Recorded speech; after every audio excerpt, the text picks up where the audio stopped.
பரிசுத்த நாமத்திற்கு மகிமையுண்டதாக. கர்த்தராகிய இயேசு கிறிஸ்துவின் நாமத்தில் உங்கள் அனைவருக்கும் என் அன்பின் வாழ்த்துக்களை தெரிவித்துக் கொள்கிறேன். நாம் இப்பொழுது தியானிக்கப்படுகிற வார்த்தை கிருபை. நாம் இப்பொழுது கிருபை என்ற வார்த்தையை தியானிப்பதற்கு முன்பாக ஒரு பாடலின் ஒரு சில வரிகளை படிப்போம். எல்லாரும் சேர்ந்தே படிப்போம்.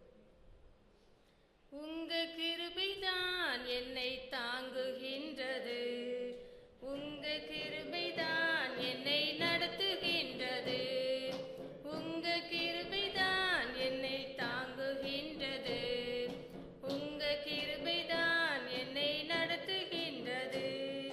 சோர்ந்து போன நேரத்தில் எல்லாம் என்னை சூழ்ந்து கொண்ட கிருபை இது. சோர்ந்து போன நேரத்தில் எல்லாம் என்னை சூழ்ந்து கொண்ட கிருபை இது. கிருபையே கிருபையே மாறாத நல்ல கிருபையே, கிருபையே கிருபையே மாறாத நல்ல கிருபையே.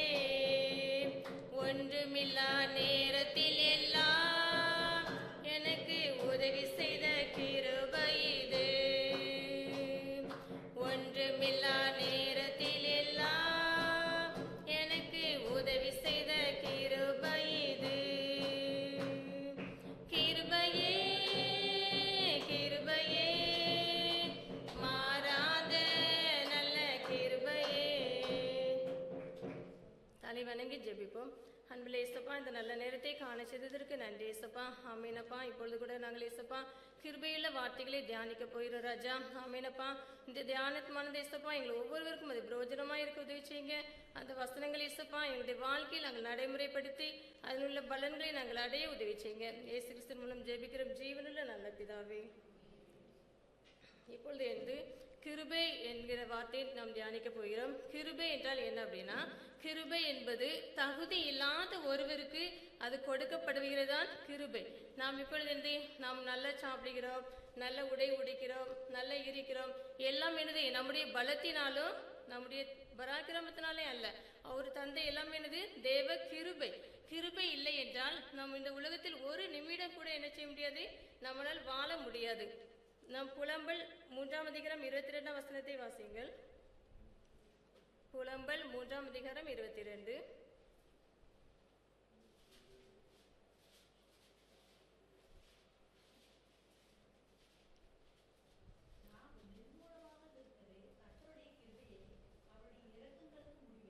நாம் நிற்பதும் நிர்மூலமாகாமல் இருப்பதும் என்னது அவருடைய கிருபை. அவருடைய கிருபை இல்லை என்றால் நம் இந்த உலகத்தில் என்ன செய்ய முடியாது, ஒன்றுமே வாழ முடியாது. தேவ கிருபையை பற்றி நாம் பார்ப்போம். தேவ கிருபையை பெற நாம் என்ன செய்ய வேண்டும் அதை பற்றி தியானிப்போம். தேவன் முதலாவதாக பார்க்கும்போது தேவனை நோக்கி கூப்பிட வேண்டும். உதாரணமாக சங்கீதம் 86ஆம் அதிகாரம் 5ஆம் வசனத்தை எடுத்தவர்கள் வாசியுங்கள்.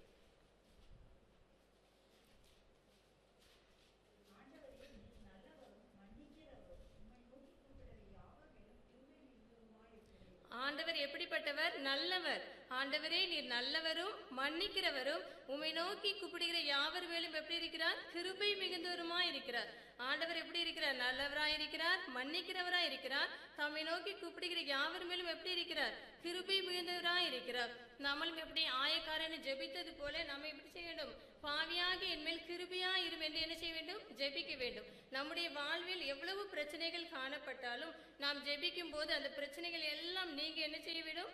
அது தானாய் போய் அவருடைய கிருபை நமக்கு என்ன செய்ய வேண்டும்? காணப்பட்டு நம்மளை அதை ஆசீர்வதிக்கும். இரண்டாவதாக பார்க்கும் தேவன் மேல் நம்பிக்கையா இருக்க வேண்டும். சங்கீதம் 32ஆம் அதிகாரம் 10ஆம் வசனத்தை வாசியுங்கள்.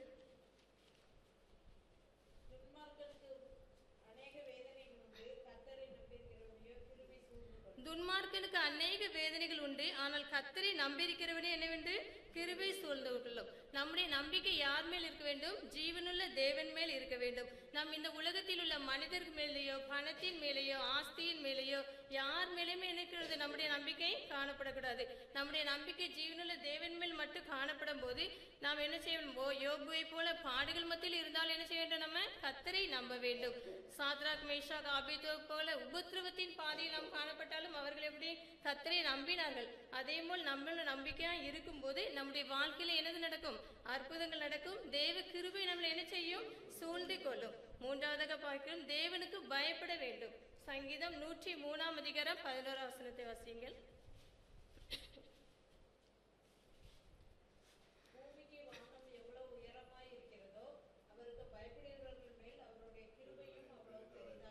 பூமிக்கு வானம் எவ்வளவு உயரமா இருக்கிறதோ அவருக்கு பயப்படுகிற மேல் அவருடைய கிருபையும் எவ்வளவு பெரிதா இருக்கிறது. அப்ப கர்த்தருக்கு பயப்படுகிற பயம் என்றால் என்ன? கர்த்தருக்கு பயப்படுகிற பயம்னா அவருடைய கற்பனைகளை என்ன செய்ய வேண்டும்? நாம் கை கொள்ள வேண்டும். அவருக்கு பயந்து தீமையை விட்டு என்ன செய்ய வேண்டும்? விலக வேண்டும். அவரை நம்ம என்ன செய்ய வேண்டும்? பயந்து அவரை மகிமைப்படுத்த வேண்டும். இப்படியெல்லாம் நம்ம இருக்கும்போது என்ன செய்ய வேண்டும்? பூமிக்கு வானம், பூமி எங்க இருக்கு? வானம் எவ்வளவு உயரமா இருக்கு, அவ்வளவு அவருடைய கிருபை நம்முடைய வாழ்க்கையில் என்ன செய்யும்? காணப்படும். நான்காவது பக்கம், தாழ்மையுள்ளவர்களா இருக்க வேண்டும். நீதிமொழிகள் 3 அதிகாரம் 34 வசனத்தை வாசியுங்கள். 3:34. இகழ்வோரை அவர் இகழ்கிறார், தாழ்மையுள்ளவர்களுக்கோ கிருபை அளிக்கிறார். யாருக்கு அவர் கிருபை அளிக்கிறார்? தாழ்மையுள்ளவர்களுக்கு தான் கிருபை அளிக்கிறார். இந்த கடைசி நாட்களில் நாம் என்னது? பொறாமை, பெருமை, அதெல்லாம் நம்ம டென்ஷன் கூடாது, இருக்கக்கூடாது.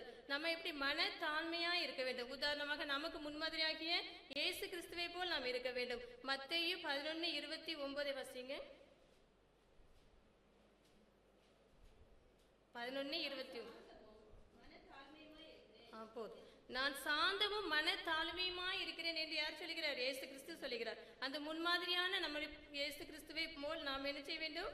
மன தாழ்மையா இருந்து நாம் என்ன செய்ய வேண்டும்? கிருபைகளை பெற்றுக்கொள்ள வேண்டும். இப்பொழுது நாம் தியானித்தது போல கிருபை என்ன செய்யும்? கிருபைனா தகுதி இல்லாதவங்களுக்கு என்ன செய்து கொடுக்கப்படுகிறதான் தகுதி. அந்த தேவ கிருபையை பெற நாம் என்னெல்லாம் செய்யணும்? முதலாவது தேவனை நோக்கி கூப்பிட வேண்டும்.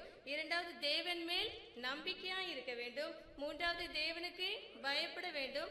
நாலாவது தாழ்மை உள்ளவர்களா இருக்க வேண்டும். இந்த மெசேஜை கர்த்தர் தான் ஆசீர்வதிப்பாராக. ஆமென். அல்லேலூயா, அல்லேலூயா. எல்லாரும் உற்சாகமா தானே இருக்கீங்க? கர்த்தருக்கு ஸ்தோத்திரம். இந்த வாய்ப்பை அளித்ததான என் தேவாதி தேவனுக்கு முதலாவது என் உள்ளத்தின் ஆழத்திலே நான் நன்றிகளை சொல்லுகிறேன். இரண்டாவது, இந்த வாய்ப்பை அளித்ததான பாஸ்டர் அவர்களுக்கு என் உள்ளத்தின் ஆழத்திலே நன்றிகளை நான் செலுத்துகிறேன். எனக்கு கிடைத்ததான டாபிக் என்னன்னா அன்பு. அப்போ இன்றைக்கு மனிதனுடைய அன்புக்கும் தேவனுடைய அன்புக்கும் ரொம்ப வித்தியாசம். நம்ம ஈஸியாக வசனத்தை வைத்து நாம் பேசி விடுகிறோம். அன்பு சகலத்தையும் தாங்கும், சகலத்தையும் சகிக்கும், சகலத்தையும் நம்பும் என்று சொல்லி. ஆனால் இது முற்றிலும் பொய். மனுஷனுடைய வாழ்க்கையிலே மனுஷனுடைய அன்பு எதையும் தாங்க முடியாது, எதையும் சகிக்க முடியாது. ஆனால் மனிதனுடைய அன்புக்கும் தேவனுடைய அன்புக்கும் ரொம்ப வித்தியாசமானது. நான் அன்பாக தான் இருக்கிறேன் என்று சொல்லி மனிதன் சொல்லுவான். ஆனால் நான் அன்பாய் இருக்கிறதுனால தான் இதையெல்லாம் நான் தாண்டி செல்லுகிறேன், இதையெல்லாம் சகிக்கிறேன். அன்புக்கு பொறாமை இல்லை. அன்பு தீங்கை நினையாது, தீங்கை செய்யாது என்று சொல்லி இது முற்றிலும் பொய். ஆனால் தேவனுடைய அன்பு, நான் இன்றைக்கு மனிதனுடைய அன்பை பற்றி நான் பேச வரவில்லை. தேவனுடைய அன்பு நமக்கு எவ்விதமாக செயல்பட்டது, தேவனுடைய அன்பு எப்படிப்பட்டதாக இருக்கிறது என்பதை நாம் இந்த நாட்களிலே நாம் பார்க்க போகிறோம். முதலாவதாக நாம் பாடலே பாடினோம். அவருடைய இரக்கத்திற்கு என்ன இல்லையா? முடிவில்லை. அன்புக்கு என்ன இல்லை? அளவே இல்லை. உண்மையிலே பிரியமானவர்களே, இது முற்றிலும் உண்மை. ஹல்லேலூயா. அவருடைய அன்புக்கு அளவே இல்லை பிரியமானவர்களே. ஹல்லேலூயா. மனிதனுடைய அன்பு ஒரு அளவுதான். ஆனால் தேவனுடைய அன்புக்கு மட்டும் அது அளவே இல்லை பிரியமானவர்களே. நாம் மரிக்கும் வரையிலும் கடைசி பரியந்தமும் ஒரு அளவு கூட நம்ம ரட்சித்த நாளிலிருந்து கடைசி வரை விலகாத அன்பு, அளவில்லாத அன்பு வைத்திருப்பார் என்றால் யாருடைய அன்புதான்? இயேசுவின் அன்பு மட்டும்தான். அல்லேலூயா. நான் இதை ஸ்ட்ராங்காக சொல்ல முடியும். ஏனென்றால் தேவனுடைய அன்பை இதுவரைக்கும் என்னை தேவனாய கர்த்தர் இந்த உலகத்தில் உள்ள தகப்பனை எனக்கு சிறு வயதிலே என் தகப்பன் எப்படி இருப்பார் என்று கூட எனக்கு தெரியாது. ஆனால் என்றைக்கு பரம தகப்பனாகி இயேசுவை நான் அறிந்து கொண்டேனோ அன்றையில இருந்து இன்றைய வரை தேவனுடைய அன்பு என் மீது அளவில்லாததாய் இருக்கிறது. ஹல்லேலூயா. அதனாலே என் தேவன் எனக்காகவே இந்த அன்பின் என்றுதான டாபிக்கை தந்திருப்பார் என்று சொல்லி, ஏனென்றால் நான் பாஸ்டர் சொல்லும்போது இந்த அன்பு மட்டும் எனக்கு என்ன செய்யக்கூடாது, வரவே கூடாது. ஆனால் என் மகள் என் கையில கொண்டு கொடுத்தது அந்த வசனம் தான், அந்த டாபிக் தான். ஆனால் உண்மையிலே தேவனுடைய அன்புக்கு என்ன இல்லை, அளவே இல்லை பிரியமானவர்களே. ரோமர் 5:8 நாம் பாவிகளாய் இருக்கையில் கிறிஸ்து நமக்காக மரித்ததினாலே தேவன் நம்மேல் வைத்த தமது அன்பை விளங்க பண்ணுகிறார். நம்ம எப்படி இருந்தோமா, பாவிகளா இருந்தோம். 2வது வசனம் ரோமர் 3:29 எல்லாரும் பாவம் செய்து தேவ மகிமை அற்றவர்களாகி. அப்போ நம்ம என்னது, பாவம் செய்து தேவ மகிமை என்ன செய்து விட்டோம், அற்றவர்களாகி விட்டோம். அடுத்தது சங்கீதம் 51:5 நாம் பார்க்கும்போது தாவீது சொல்லுகிறார், இதோ நான் துர்க்குணத்தில் உருவானேன், என் தாய் என்னை என்ன செய்தாள், பாவத்தில் கற்பந்தது. நம்ம பிறப்பை எப்படிதான் பிரியமானவர்களே, பாவத்தில் பிறந்தோம். யாருமே நீதிமானாக நாம் இந்த உலகத்திலே வரவில்லை, நாம் பாவியாக தான் நாம் பிறந்தோம். ஆனால் பாவியாகிய நம்மளை தேடி வந்து அவர் ரட்சித்து இன்னைக்கு அவருடைய பிள்ளையாக மாற்றிருக்கிறார் என்றால் அதே ஒரு பெரியதான ஒரு அன்பு தான் பிரியமானவர்களே. அப்போ அப்படிப்பட்டதான அன்புள்ள தேவனை, பாவத்திலே நாம் பிறந்து வந்ததான நம்மளை இன்றைக்கு உலகத்தில் எத்தனையோ பேர் இருக்கிறார்கள், எத்தனையோ கல்விமான்கள் இருக்கிறார்கள், எத்தனையோ செல்வந்தர்கள் இருக்கிறார்களோ, எத்தனையோ பட்டதாரிகள் இருக்கிறார்கள். ஆனால் அவர்களெல்லாம் தேடி போகவில்லையே, பாவியாகிய நம்மளை, ஒன்றுக்கும் உதவாத நம்மளை, எதற்குமே முடியாத நம்மளை தேடி வந்து நம்மளை ரட்சித்து அவருடைய பிள்ளையாய் மாற்றிருக்கிறாரே, அதே பெரிதான அன்புதான் பிரியமானவர்களே. அல்லேலூயா, அல்லேலூயா. அப்போ இந்த அன்பு நமக்காக இன்றைக்கு சிலுவை குறித்ததான அந்த தியானத்திற்குள்ளாய் நாம் கடந்து வந்திருக்கிறோம். அப்போ சிலுவையிலே தன்னை என்ன செய்தார், தியாகம் பண்ணினார். அவருடைய அன்பை என்ன செய்தார், சிலுவையிலே நமக்காக, பாவியாக நமக்காக, பாவத்திலே பிறந்ததான நமக்காக சிலுவையிலே என்ன செய்தார், தியாகம் பண்ணினார். அவர் என்ன தியாகம் பண்ணினார் என்று சொல்லி நாம் பார்ப்போம்.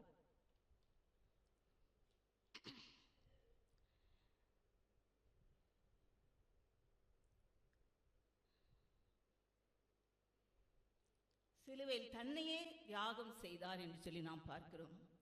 இதிலே நாம் ஏனென்றால் நாம் பேசுவதற்கு முன்பதாகவே நான் எடுத்த வசனத்தை அநேகர் பேசிவிட்டார்கள். முதலாவது பாஸ்டர் அவர்கள் சிலுவை எல்லாவற்றையுமே என்ன செய்து விட்டார்கள், பிரசங்கத்திலே சொல்லிவிட்டார்கள். அப்ப அவர் என்ன தியாகம் செய்தார் என்றால், நம்முடைய சரீரம் என்னென்ன அவயவங்கள்லாம் இருக்கிறதோ அந்த முதலாவது நம்முடைய பிரெயின் என்ன செய்கிறது, பாவத்தை செய்ய தூண்டுகிறது. அந்த தலையிலே அவர் என்ன செய்தார், அவருக்கு முள்முடி சூட்டப்பட்டது. 2வது நம்முடைய கண்களினால் என்ன செய்தோம், பாவம் செய்தோம். அந்த கண்கள் என்ன செய்யப்பட்டது, மூடப்பட்டது.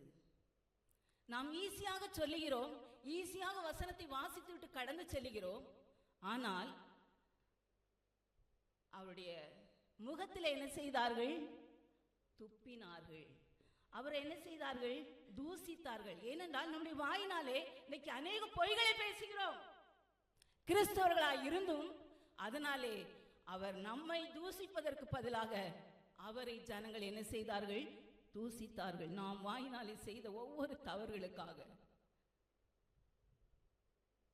அது மாத்திரமல்ல, வாரினால் அவரை அடித்தார்கள். நாம் கைகள் செய்ததான பாவத்து நிமித்தமாய் அவருடைய கைகளிலே ஆணிகள் குத்தப்பட்டது. நமக்கு ஒரு சின்ன முள்ளு குத்துனா நமக்கு எவ்வளவு வலி இருக்குது, இந்த வலியை தாங்க முடியலையே. ஆனால் அவருக்கு 2 கைகளிலும் ஆணிகள் குத்தப்பட்டது. நாம் செய்த கைகள் பாவ நிமித்தமாக. நம்முடைய இருதயத்தில் இன்றைக்கு அநேக காரியங்களை குறித்து பாவ காரியங்களை நாம் சிந்திக்கிறோமே. அவருடைய விழாவிலே ஈட்டிகள் என்ன செய்யப்பட்டது? குத்தப்பட்டது. அந்த ஈட்டி குத்தும்போது இரத்தமும் தண்ணீரும் என்ன செய்தது? வெளியே வந்தது. யாருக்காக? அவருடைய எல்லாவற்றையும் அந்த சிலுவையிலே விட்டு விட்டாரே. நம்முடைய கால்கள் போகத்தகாத இடத்திற்கெல்லாம் போகிறதே, அதனாலே நம்முடைய கால்களிலே ஆணிகள் அவருக்கு குத்தப்பட்டது. நம்முடைய சரீரங்களிலே என்னென்ன அவயவங்கள் இருக்கிறதோ ஒவ்வொரு அவயவங்களுக்காகவும் அவர் பாடுகளை சிலுவையில் என்ன செய்தார்? சகித்தார், தியாகம் பண்ணினார். அதுதான் தேவனுடைய அன்பு. பிரியமானவர்களே, ரோமர் 5:8 நாம் பார்க்கும்போது, நாம் பாவிகளாய் இருக்கையில் கிறிஸ்து நமக்காக மரித்ததினாலே தேவ அன்பு நம்மேல் வைத்த தமது அன்பை விளங்க பண்ணுகிறார் என்று சொல்லி. அப்ப எதுல சகித்தாராம் தெரியுமா? சிலுவையில் என்ன செய்தார்? தன்னை என்ன செய்தார்? ஒப்பு கொடுத்தார். பிரியமானவர்களே, அதுதான் தேவன் நமக்காக ஒரு சகித்த அன்பு. பிரியமானவர்களே, இதுக்கு வசனம்லாம் நிறைய எழுதி வச்சிருக்கிறேன். முகத்திலே அறைந்தார்கள், கண்களை கட்டினார்கள், லூக்கா 22:64. வாரினால் அடித்தார்கள், யோவான் 19:1. நீங்கள் சொல்லப்போனால் மத்தேயு, மார்க்கு, லூக்கா, யோவான் அந்த 4 சாப்டர்லையும் நீங்கள் பார்த்தீங்கன்னா அவர் சிலுவையிலே நமக்காக என்னென்ன பாடுகள் எல்லாம் அனுபவித்தார் என்பதை நாம் தெளிவாக இதிலே நாம் பார்க்க முடியும். நாம் இதை ஏதோ ஒரு செய்தியாக நாம் கேட்டுட்டு போகாதபடி நாம் சற்று கொஞ்சம் சிந்திப்போம். நான் இன்றைக்கு ரட்சிக்கப்பட்ட நாளிலிருந்து நான் இதுவரைக்கு தேவ அன்பிலே நிலைத்திருக்கிறேனா? நான் மறுபடியுமாய் என் தேவனை நான் சிலுவையில் அறைகிறேனா? ஒரு விஷயம் சிந்திப்போம் பிரியமானவர்களே. சிலுவை தியானத்தை நாம் தியானிக்கிறோமே, நான் மறுபடியுமாய் தேவனை சிலுவையில் அறைகிறேனா? நாம் ஒவ்வொரு காரியங்களை நாம் செய்யும் போதும், தவறுகளை செய்யும் போதும், அவருடைய வார்த்தைக்கு நாம் கீழ்ப்படியாமல் கடந்து செல்லும் போதும் அவரை சிலுவையில் அறைகிறோம். கிறிஸ்தவர்கள் என்று நாம் சொல்லுகிறோம், சிலுவை பாடுகளை நாம் தியானிக்கிறோம், வேத வசனங்களை நாம் படிக்கிறோம், ஜெபிக்கிறோம். ஆனாலும் தேவனுடைய வார்த்தைக்கு சில நேரம் கீழ்ப்படியாமல் நாம் கடந்து செல்கிறோம். அப்பொழுது நாம் சிலுவையிலே நாம் அவரை அறைகிறோம். பிரியமானவர்களே, அடுத்ததாக நாம் பார்ப்போம் என்றால் இது என்ன அன்பு? முதலாவது பார்த்தோம், தன்னை தியாகம் செய்த அன்பு. அவருடைய சரீரம் எல்லாவற்றையும் என்ன செய்தார்? சிலுவையிலே தியாகம் பண்ணினார். யாருக்காக? எனக்காக, உங்களுக்காக. என்னுடைய பிள்ளை இனிமேல் இந்த சிலுவை காட்சியை கண்டாவது, என்னுடைய பாடுகளை கண்டாவது பாவத்தை விட்டு விலகி பரிசுத்தமாய் ஜீவிப்பார்கள் என்று சொல்லி. அடுத்ததாக இரண்டாவது நாம் பார்க்கும்போது மாறாத அன்பு. எபிரேயர் 13:8. இயேசு கிறிஸ்து நேற்றும் இன்றும் என்றும் மாறாதவராய் இருக்கிறார். ரோமர் 8:38-39. 38வது வசனத்தில் என்ன எழுதியிருக்கிறது என்றால், மரணமானாலும் ஜீவனானாலும் தேவ தூதர்கள் ஆனாலும் அதிகாரங்கள் ஆனாலும் வல்லமைகள் ஆனாலும் நிகழ்காரியங்கள் ஆனாலும் வருங்காரியங்கள் ஆனாலும். 39 உயர்வானாலும் தாழ்வானாலும் வேறெந்த சிருஷ்டியானாலும் நம்முடைய கர்த்தராகிய கிறிஸ்துவின் இயேசுவில் உள்ள தேவனுடைய அன்பை விட்டு நம்மை பிரிக்க மாட்டாது என்று நிச்சயித்திருக்கிறேன் என்று சொல்லப்பட்டிருக்கிறது. அப்ப இது மாறாது அன்பை என்று சொல்லி நான் தலைப்பில் எழுதியிருக்கிறேன். உதாரணமாக ஒரு பெற்றோர் பிள்ளைகள், அப்ப சிறு பிள்ளைகளாக இருக்கும்போது அவருடைய அன்பு ஒரு விதத்திலே இருக்கும். அந்த படிக்கிற ஸ்கூல் போகிற நாட்களிலே அவருடைய அன்பு கொஞ்சம் வித்தியாசமா இருக்கும். ஆனால் அந்த வாலிபர் ஸ்டேஜிலே கடந்து வரும்போது அவருடைய அன்பு வேறு விதத்திலே கடந்து போகும். பெற்றோரிடத்துல ஷேர் பண்ணக்கூடியது எங்க போய் ஷேர் பண்ணுவாங்க தெரியுமா? ஃப்ரெண்ட்ஷிப் கிட்ட போய் ஷேர் பண்ணுவாங்க. ஆனால் அவர்கள் திருமணம் முடிந்து போன பிறகு அவருடைய குடும்பம், அவருடைய பிள்ளைகள், அப்படி ஒவ்வொரு ஸ்டேஜுக்கும் என்ன செய்கிறது? அவருடைய அன்பு என்ன செய்கிறது? மாறிக்கொண்டிருக்கிறது. இதற்கு உதாரணமாக ஒரு கெட்ட குமாரனை குறித்து நாம் பார்க்கிறோம். அவன் நல்ல குமாரன், அவன் கெட்ட குமாரன் இல்லை. ஒரு தகப்பனுக்கு 2 பேர் இருந்தார்கள். அவன் இளைய குமாரன் ஆஸ்தியெல்லாம் தகப்பனத்தில் கேட்டுட்டு என்ன செஞ்சிட்டான்? ஃப்ரெண்ட்ஸோடு என்ன செய்தான்? அவனுடைய சம்பத்து எல்லாவற்றையும் என்ன செய்தான்? ஊதாரியாக செலவழித்தான். ஆனால் எல்லாவற்றையும் செலவழித்த பின்பு அவன் கேட்ட பிரகாரம் தகப்பன் என்ன செய்துட்டாரு? கொடுத்துட்டாரு. ஆனால் எல்லாம் முடிந்து பன்றிகளை மேய்க்கிறவனாய் காணப்பட்டான். ஆனால் அது மாத்திரம் இல்ல, அந்த நேரத்தில் அவனுக்கு சாப்பிடுவதற்கு அந்த பன்றியினுடைய தவிடு கூட அவனுக்கு என்ன செய்யவில்லை? கிடைக்கவில்லை. அப்பொழுதுதான் அவனுக்கு என்ன செய்து? உணர்வு வந்தது. உணர்வு வந்தவுடனே என்ன செய்தான் தெரியுமா? இது என்னுடைய தகப்பன் வீட்டுக்கு நான் என்ன செய்வேன்? கடந்து போவேன். அவர்கள் எல்லாரும் பூர்த்தியாய் சாப்பிடுகிறார்களே என்று சொல்லி. ஆனால் அவன் தகப்பனை நோக்கி கடந்து வந்தான். கடந்து வரும்போது தகப்பன் தூரத்திலே நின்று பார்க்கிறார். தகப்பன் தூரத்திலே நின்று பார்க்கும்போது அவன் சரீரம் மெலிவா இருந்தது, தாடி வளர்த்திருந்தான், சிரைக்கப்படவில்லை, துணி கந்தலாக இருந்தது, அழுக்காக இருந்தது. ஆனால் அவனுடைய தகப்பனுடைய அன்பு என்ன செய்யவில்லை? மாறவில்லை. தூரத்தில் இருந்து வரும்போதே அவன் என்ன செய்தான்? இது என்னுடைய இளைய குமாரன் என்று சொல்லி அவனுடைய ஒன்றையுமே அவன் பார்க்கவில்லை. அவனை ஓடி போய் என்ன செய்தான்? கட்டி அணைத்து கொண்டான். என்றைக்கு பணத்தை கொடுத்து அனுப்பி வைத்தானோ அவன் ஒன்றுமில்லாமல் திரும்பி வரும்போது கூட அந்த தகப்பனுடைய அன்பு என்ன செய்யல? மாறல. பிரியமானவர்களே, அதுதான் அது தேவனுடைய அன்பு. நாம் எந்த சூழ்நிலை இருந்தாலும் கூட அவருடைய அன்பு என்ன செய்யாது? மாறாது. அடுத்ததாக இன்னொரு பாயிண்டை சொல்லி நான் கடந்து செல்கிறேன். நித்திய ஜீவன் தரும் அன்பு. யோவான் 3:16 தேவன் தம்முடைய ஒரே பேரான குமாரனை விசுவாசிக்கிறவன் அவன் கெட்டு போகாமல் நித்திய ஜீவனை அடையும்படிக்கு அவரை தந்தருளி இவ்வளவாய் உலகத்தில் அன்பு கூர்ந்தார். நமக்கு ஒன்றை வைத்திருக்கிறார். நம்மளை ரட்சித்ததோடு வைக்கவில்லை. அவருடைய அன்பு மாறாததாய் இருந்தது.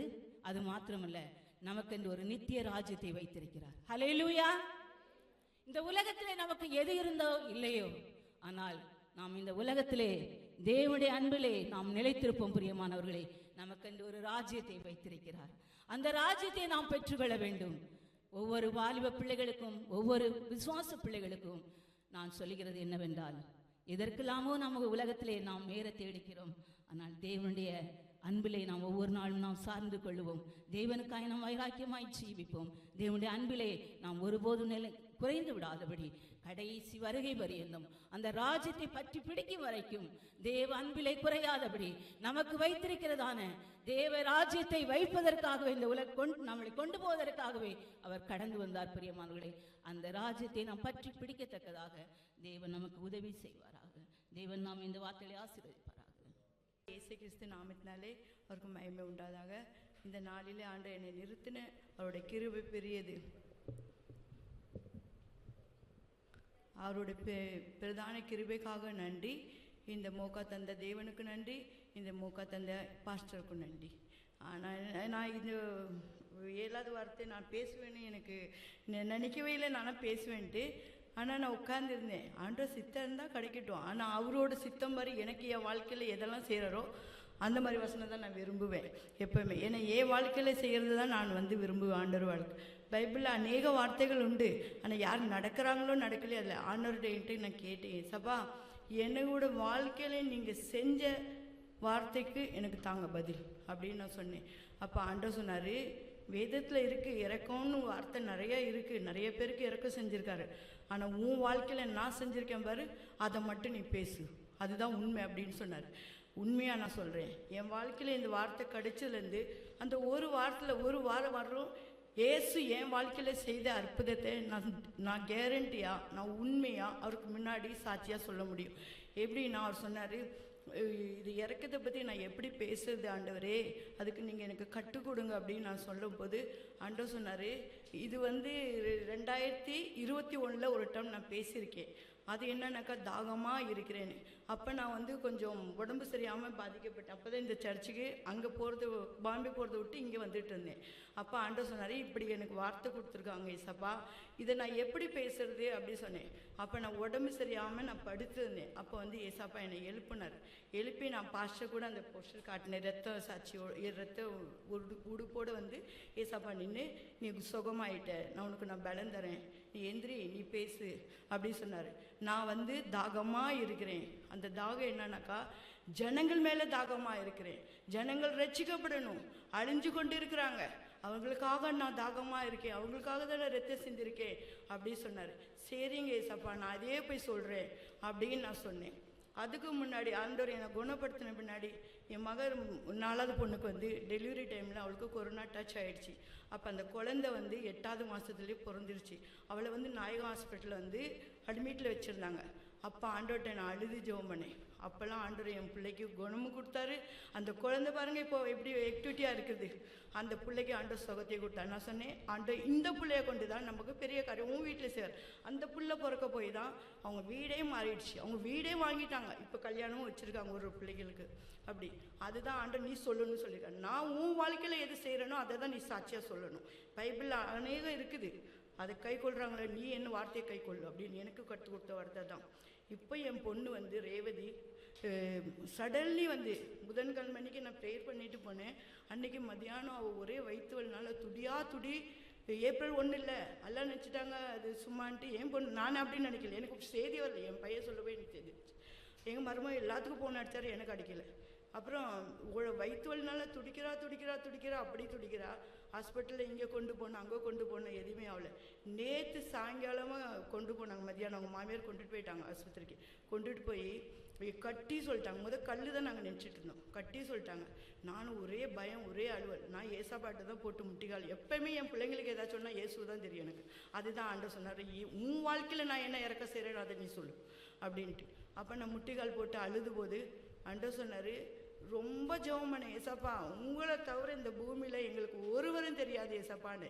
ஆண்டவர் அவரே எனக்கு பரிகாரியாக இருந்து 11 மணிக்கு நைட்டு 11 மணிக்கு நேற்று வர வேண்டிய டாக்டரு 6 மணிக்கே வந்து அவளோட ஆப்ரேஷன் பண்ணாங்க. ஒன்றும் இல்லை, இந்த கர்ப்பப்பையில் வந்து அவளோட இது கொஞ்சம் ப்ராப்ளம் இருந்துச்சு. அது வந்து சரி, அது அடைச்சி போயிருக்கனால தான் அவளுக்கு வந்து சரியாக மாதவிட வராமல் இருந்துச்சு. அதனால தான் அது கட்டி இருக்குது அப்படி சொன்னார். அது சரி பண்ணிடலான்னு 11 மணிக்கு பண்ண வேண்டியது நைட்டு டாக்டர் 6 மணிக்கே வந்து நான் ஜெபம் பண்ணிட்டு போகிறேன். செய்தி சொன்னாங்க, இந்த மாதிரி உங்கள் பொண்ணை வந்து ஐசி வார்டில் கொண்டு போயிருக்காங்க ஆப்ரேஷனுக்காகன்னு. நீங்கள் நான் ஜெபம் பண்ணியிருக்கேன், நீங்கள் போங்க, நான் வரேன், நான் வந்துட்டு தான் இருக்கேன் அப்படின்னு. போய் டென்ஷனில் போய் கால் வைக்கிறதுக்காட்டியும் இன்னொரு மாதிரி செய்தி வந்துருச்சு, உன் பொண்ணு நல்ல சுகமாயிட்டான். அப்போ பாருங்கள், இயேசு என் மேலே செய்த இறக்க எவ்வளோ பெரியது. அவர் மட்டும் இல்லைனாக்கா அதை தான் ஆண்டவர் என்கிட்ட பேச சொன்னார். என் பையன் இருக்கான் பாருங்கள், அவனுக்கு கல் ஸ்டோன் இருந்துச்சு. அது எங்கள் வீட்டுக்காரர் வெளிநாட்டிலேருந்து ஃபாரின்லேருந்து அப்போ வந்திருந்தார் 2017. ஆண்ட என் வாழ்க்கையில் சொன்னதான், நீ இறக்கமா நீ சொல்லணும் சார், உனக்கு நான் இறக்க கட்டிருக்க பார், அது இன்னொருக்கு நீ சொல்லணும்னு சாட்சியானு. அதுதான் ஆண்டவர் எனக்கு சொல்ல வச்சுருக்காரு. என் பையனுக்கு ஸ்டோன் இருந்துச்சு. அவனுக்கு வந்து 3 டைம் நாங்கள் வந்து ஊசி போட்டோம். கல் வலி நைட்டு 11:30 மணிக்கு தான் கரெக்டாக வரும். டாக்டர்லாம் வீட்டில் போய் சாப்பிட்டு தூங்குற நேரத்தில் வரும். அப்போ நான் அவனை கொண்டுட்டு போனேன். அதை ஒரு இடத்த போய் சொல்லி நின்று அவனுக்கு 3 இது. அப்புறமா ஒரு இடத்துல போய் நாங்கள் பரோடாவில் போய் அந்த கல் எடுத்துகிட்டு வந்தோம். அதுலேருந்து இது வரலையும் என் பையனுக்கு அந்த ஸ்டோன் ப்ராப்ளம் இல்லை. அதே தான் என் பையனுக்கும் நினச்சிக்கிட்டேன். ஆனால் அந்த ஆப்ரேஷன் சக்ஸஸ் ஆகி அவன் நல்லபடியாக அங்கே இருக்கிறா. ஒன்றாச்சு. பெரிய பொண்ணுக்கு டெலிவரி டைம்லேயே ஆண்டவர் அற்புதம் செய்தார். அந்த டாக்டருங்க சொன்னாங்க, இந்த குழந்தை வேண்டான்ட்டு, அதை செய்து இறக்கத்தை சொல்லு அப்படின்னா. அதிலே எனக்கு ஆண்டவர் இருப்பேன். அங்கேயே நான் சாட்சி சொன்னேன் எல்லாருக்கும். இதுவரை அவங்க என்னை நேசிக்கிறாங்க அந்த டாக்டருங்க. ஏன்னா அப்படி நான் சாட்சி சொல்லி உனக்கு அந்த இடத்துல இறக்க செய்தேன், அதை நீ சொல்லு. பெரிய பொண்ணுங்க இன்னொரு பொண்ணு இருக்கா, அவளுக்கு ஆண்டவர் இந்த கொரோனா டைமில் தான் 2020 அவள் மாதமாக இருந்தா, ஜூன் மாதம்.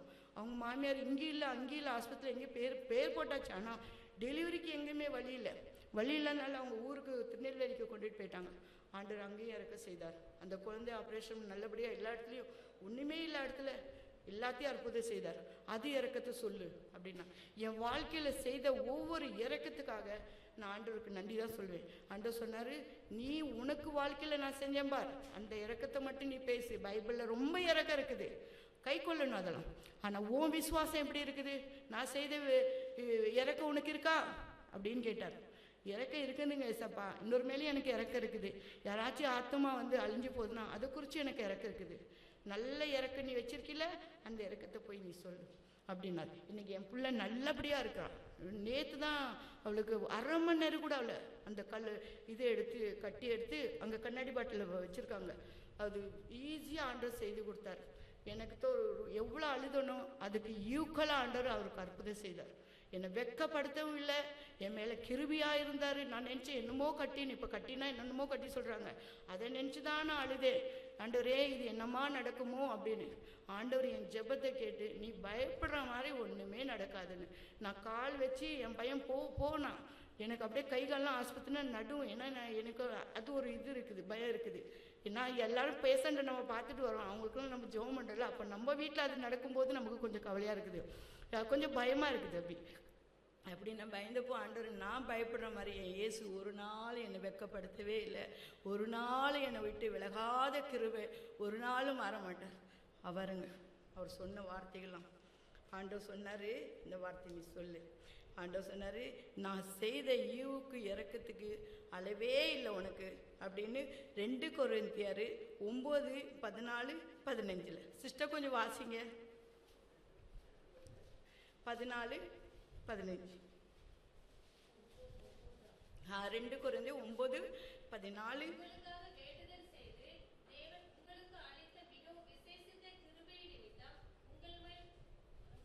அதே தான் பையன்.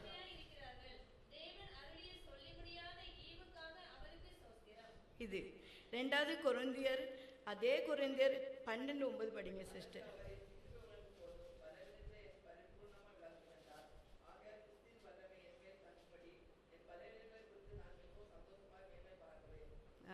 சங்கீதம் 63:3 படிங்க. அதே புலம்பல் 3:22 இவங்க படிச்சுட்டாங்க யாரும். அதை நீங்கள் அதை படிங்க, எனக்கு கொடுத்தது படிங்க. புலம்பல் 3:22 கிருபைதான்.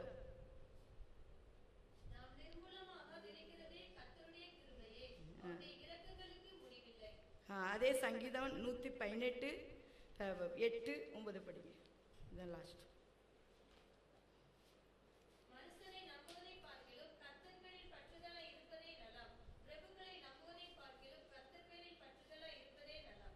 அதுதான் ஆண்டவர் சொன்னார், நான் இருக்கிறவர்களும் உனக்கு ஒன்றுமே ஆகாது. என் 5 பிள்ளைகளுக்கும் எனக்கும் சேர்ந்து ஆண்டவர் செய்த நன்மைக்காக, அவர் இறக்கத்துக்காக, அவர் கிருபைக்காக நான் ஜீவனுள்ள நாளாக நன்றி உள்ளவளாக இறக்கம் செய்த தேவனுக்கு நன்றி செலுத்துகிறேன். ஆமென்.